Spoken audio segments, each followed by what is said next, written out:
Episode 57 CA January 19th, 2025 Why not to leave air quality monitoring to fossil fuel opponents only. In episode 57 CA 1 Why not to leave air quality monitoring to fossil fuel opponents only. 2 Why not to leave Trump administration analysis to Republicans only. RAWSEP View Brief thoughts 3 through 5 to expand on in a later RAWSEP episode. 3 Normalization of air polluting indoor residential wood burning is a political action that should be opposed by publicizing opposition to this normalization. For normalization of only taxing the poor and middle class and not taxing the rich is a political action that should be opposed by publicizing opposition to this normalization. 5 Normalization of ending the social safety net for the poor and the middle class is a political action that should be opposed by publicizing opposition to this normalization. 1 Why not to leave air quality monitoring to fossil fuel air pollution opponents only. RAWSEP View, the editor of Residents Against Wood Smoke Emission Particulates. RAWSEP has gone to experts and to overly traditional with emphasis on traditional environmental groups and to governmental units for help in stopping indoor residential wood burning. 2 Often the people who are considered experts and who are members of these groups and government entities are babes in the woods without a previous thought about the air pollution from wood burning. This lack of awareness is shocking to the editor of RAWSEP because she lives and breathes the air pollution from indoor residential wood burning and suffers the adverse health effects herself after talking with friends who are not near neighbors of indoor residential wood burning,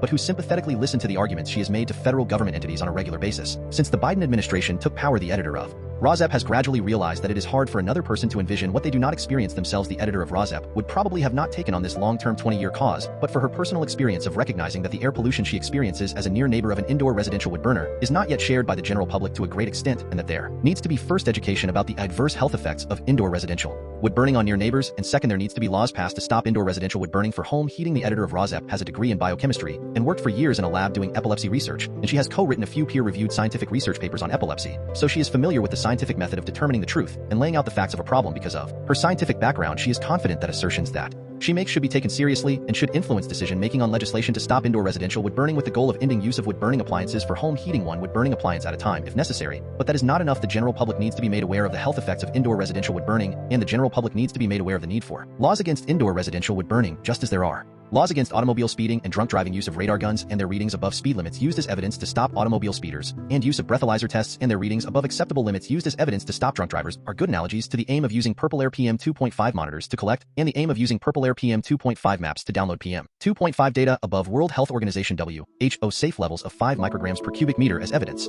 used to shut down indoor residential wood burners, one indoor residential wood burner at a time. If necessary, only 2 examples of people who oppose fossil fuel air pollutant but practice, tolerate, or are unaware of air pollution from wood burning. More than 10 years ago, the editor of RAWSEP went to a member of a local governmental unit who called himself an environmentalist and was actually the head of a local government environmental committee who presumably opposed air pollution from fossil fuel burning. She explained the problem, and the response was that the self-defined environmentalist himself burned wood indoors residentially with no explanation for why he did this, just that he did. The conversation appeared to have no influence on whether he would continue wood burning in the future or not. 2 years ago, the editor of RAWSEP made a speech while running for a position in a local government section of an environmental group that brings legislative suggestions to state government every 2 years. In the run-up to the group meeting, the editor of RAWSEP decided to live the rugged life she expected traditional environmentalists aspire to live and spend a few cold nights in a tent in her backyard. She found that sleeping in a tent was both a beautiful experience, hearing birdsong and a gentle rain on the tent at unexpected hours, in touch with nature, and she found that sleeping in her own backyard as expected exposed her more than usual to the PM 2.5 air pollution of her near neighbor's indoor residential wood burning invading her backyard and sickening her. At the annual meeting of the local governmental section of the environmental group, she made the speech and received some attention to her cause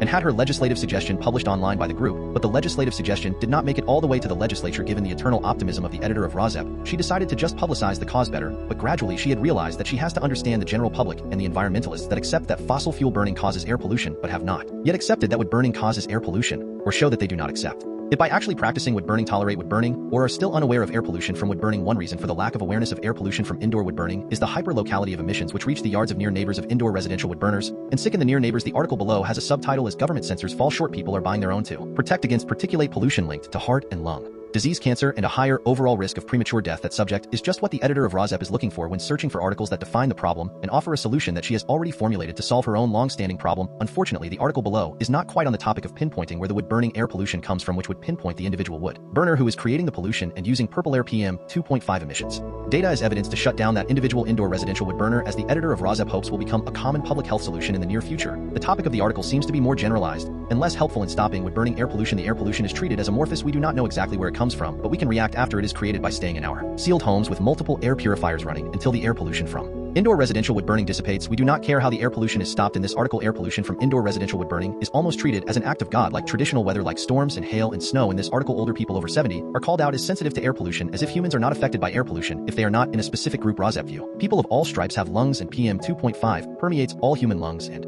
causes diseases and early deaths to all humans with lungs. As to an assertion in the article that government EPA PM 2.5 monitors are much more accurate than purple air PM 2.5 monitors, see episode 57 BY, which tells the story of the inception of purple air years ago. Purple air was tested and found to be 97% as accurate as government PM 2.5 monitors. Purple air PM 2.5 monitors may have even improved since then in the RAWSEP View. That is purple air PM 2.5 monitoring accuracy that can be taken to the bank. An accuracy that should be the legal basis for shutting down indoor residential wood burners, which are pinpointed one indoor residential wood burner at a time. If necessary, compelling action from state officials should proceed based on evidence from purple air PM 2.5 monitor. In the opinion of the editor of RAWSEP, government should be relied on to protect citizens from what is unnecessary air pollution allowed now from indoor residential wood burning that invades the yards of near neighbors and sickens the near neighbors. The easy to afford and reliable technology is there and should be used to prevent illness and early death, just as easy to afford and reliable technology radar guns and breathalyzer tests are currently used to prevent accidents and help people recognize that they need to attend 12-step programs for their treatable addictions that harm others. The technology of purple air PM 2.5 monitors has been tested and found to be at least 97% as accurate as overly expensive government PM 2.5 monitors. You do not need a cannon when a rifle will work against air pollution. You do not need a swimming pool full of evidence when a teaspoon of water will provide the same amount of evidence of water pollution.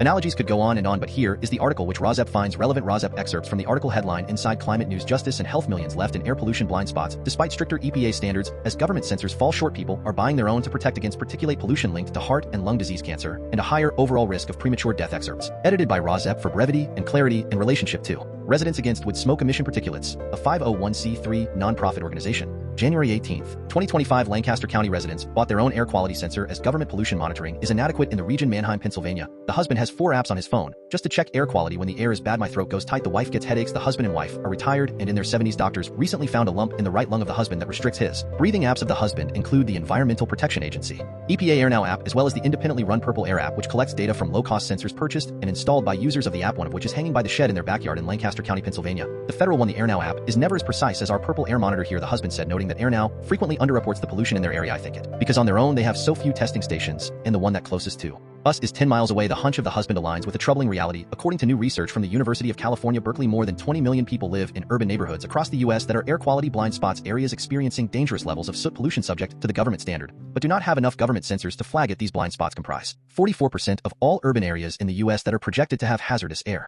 pollution. There are around 1,000 regulatory monitors in the U.S., but it far from enough, said a postdoctoral fellow in environmental engineering at Berkeley and the chief author of the new assessment. The fellow, who grew up experiencing thick smog in China, mapped the blind spots with the help of data from satellites, including traffic corridors and locations of pollution sources like factories. And RAWSEP interjects here, and which should include sources such as indoor residential wood burning. Lancaster is a particularly egregious example, the fellow said. Based on her model, there are at least 9 census tracts in Lancaster beyond the reach of government sensors. That includes Manheim, the borough where the husband and wife live. However, apart from environmentalists like the husband and wife, air quality is an issue that many in Lancaster County tend to overlook, says the Lancaster County Commissioner. It's been very difficult because there's just been no other data and no one that actually sees the poor air quality, the commissioner said, and so that making it difficult for people to want to take action and do something about it. Occasional Amish buggies chugging by. RAWSEP interjects here that the Amish need to be educated about the air pollution emissions of indoor residential wood burning, but its beauty masks an invisible problem. Its air is the 30th worst in the U.S. for short-term particle exposure, according to the American Lung Association. Small particles are a major health risk because they can penetrate deep into the lungs and are linked to a host of complications, including heart and lung diseases, cancer, and a higher overall risk of premature death. Lancaster is currently listed in compliance for particle pollution. Local environmentalists, though, are skeptical and want the state to install additional sensors to allow for a more accurate assessment without precise monitoring tracing air pollution to its source. In Lancaster turns to a guessing game. Some suspect burning of trash in remote communities. The head of the air monitoring division at the State Department of Environmental Protection thinks all the suspicions of Lancastrians are right on the money. Aside from Lancaster, other air pollution blind spots across the U.S. include the outer urban areas of Cleveland, Dallas, Milwaukee, and San Luis Obispo, California. The Biden administration is aware of the problem as it moved to set stricter standards for small particles. It also earmarked tens of millions of dollars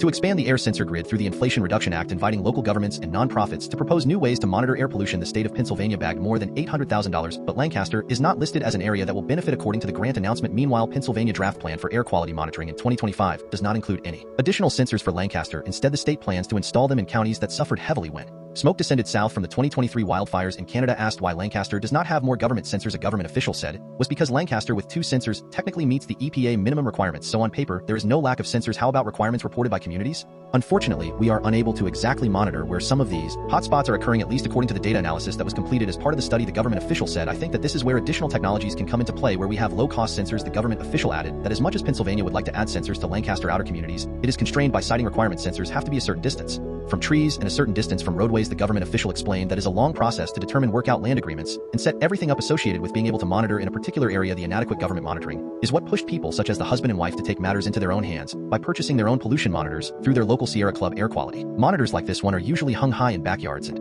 garages to get a clear reading of the air, much while the purple air monitors can be purchased for as little as $250 each. The government monitors, which cost at least $20,000, not including upkeep, provide higher accuracy and legal authority. Nolan said these official sensors are finely tuned to meet federal standards, ensuring their readings are admissible in court or administrative proceedings. Until the situation changes, locals, such as the husband, will have to continue to rely on backyard sensors and phone apps tools whose readings, though useful, fall short of compelling action from state officials. The one thing that I counted on the government, for the federal government, even the state government at some point, is to protect me. He said he remembered how inspired he felt in the 1970s when Congress passed major environmental laws like the Clean Air Act and Clean Water Act. Now, he said, Lancaster ongoing air pollution problems feel like a broken promise. 2. Why not to leave Trump administration analysis to Republicans only. RAWSEP View. This wringing of hands by Republicans and moderates represented by this opinion panel about an incoming Trump administration is counterproductive to opposing the incoming Trump administration destructive policies with opposition based on science, medical knowledge, and compassion for actual human beings who will be adversely affected by proposed Trump policies. But these opinion writers are forewarning us in their own way. RAWSEP View forewarned is forearmed. RAWSEP View. If Robert F. Kennedy Jr. is confirmed, that will be a serious blow to government tackling of public health concerns, including providing future COVID vaccines when needed,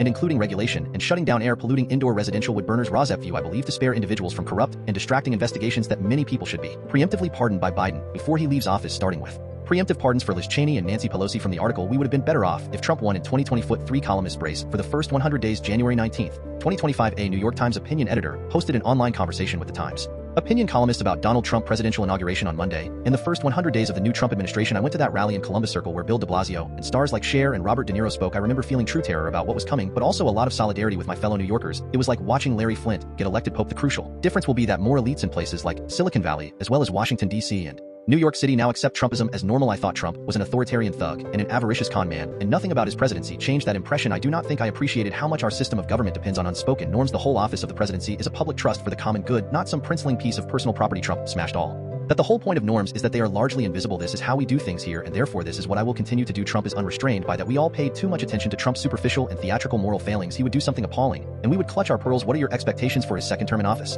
I have been flabbergasted by the mass amnesia about what Trump's first term was like. The chaos, incompetence, cruelty, and degrading lies. Have we all become too numb and cynical? There are a pretty broad range of bad outcomes we could be facing. There are some genuine ideological differences between the populist nationalists like Steve Bannon and the tech oligarchs like Elon Musk, so there will be some unpredictable policy fights about things like H-1B visas. There is a Republican capacity to just do deregulation and tax cuts in response to any political eventuality. Can Musk magically make deep spending cuts happen? As well, there one should be skeptical. The Biden folks attached so many rules to their policies that it become hard to build anything from the money that was appropriated, like electric vehicle chargers. The alteration of America political normal, the rattling of Washington, D.C. was much more potent from 2016 to 2020 than it is right now, when Trumpism has been normalized to a substantial degree. There more likelihood of disruption from non-Trump forces, from like Russian power plays, than just from Trump alone. In retrospect, and I cannot believe I'm saying this, we would have been better off if Trump won in 2020. He would have entered his second term in a much weaker position than he and now. Instead, the last 4 years have given the country the chance to memory hole many of the worst failures of his first 4 years. I still think Trump would have won if not for the pandemic and its knock-on consequences, including so much mail-in voting. Let's turn to the first 100 days of Trump. From reporting by the Times and others, it sounds like the new administration will begin with a flurry of executive orders as Trump tries to show and enact major change and seize operational control of government quickly. What the most disruptive or transformative or substantial executive order or other move by Trump that you are expecting? And does it worry you? Does it encourage you, or something else? I'm hoping he follows through on tariffs. What Trump promised, if they're an economic shock to people who thought they were voting for lower grocery prices. Well, elections have consequences. All the people who saved Trump from himself during his first term only ended up strengthening him by making it seem like his threats do not need to be taken seriously. The plan to purge the civil service scares me, but also seems inevitable. Suppose the Trump folks really are serious about changing Schedule F so they can fire career people. If that happens, they really can do damage to the departments. Even the threat of doing that has already reduced the resistance career people might put up to Trump policies. I have a lot of faith in the military ability to refuse illegal orders, but not so much in the other departments. Do you think any of these moves by Trump will have a lasting impact on America, for better or for worse? At the beginning of last year, I went to Poland to write about a country that was trying to unwind the damage done to its institutions, particularly the courts, by years of lawless authoritarian governance. What I saw is that it is extraordinarily difficult. The things Trump breaks will not easily be repaired. For example, I would expect him to end the independence of the Justice Department, and I do not think a future Democratic president would restore it. We are in the most dangerous security moment in 80 years, and we've never had a group of leaders so unprepared for what about to hit them. Ending Justice Department independence may lead to a lot of dubious prosecutions that get smacked down in the courts. My guess is we will say that many of Trump's biggest transformative effects have already happened, which is the GOP populist transformation and the tech right emergence. At an understatement to say that we're in a new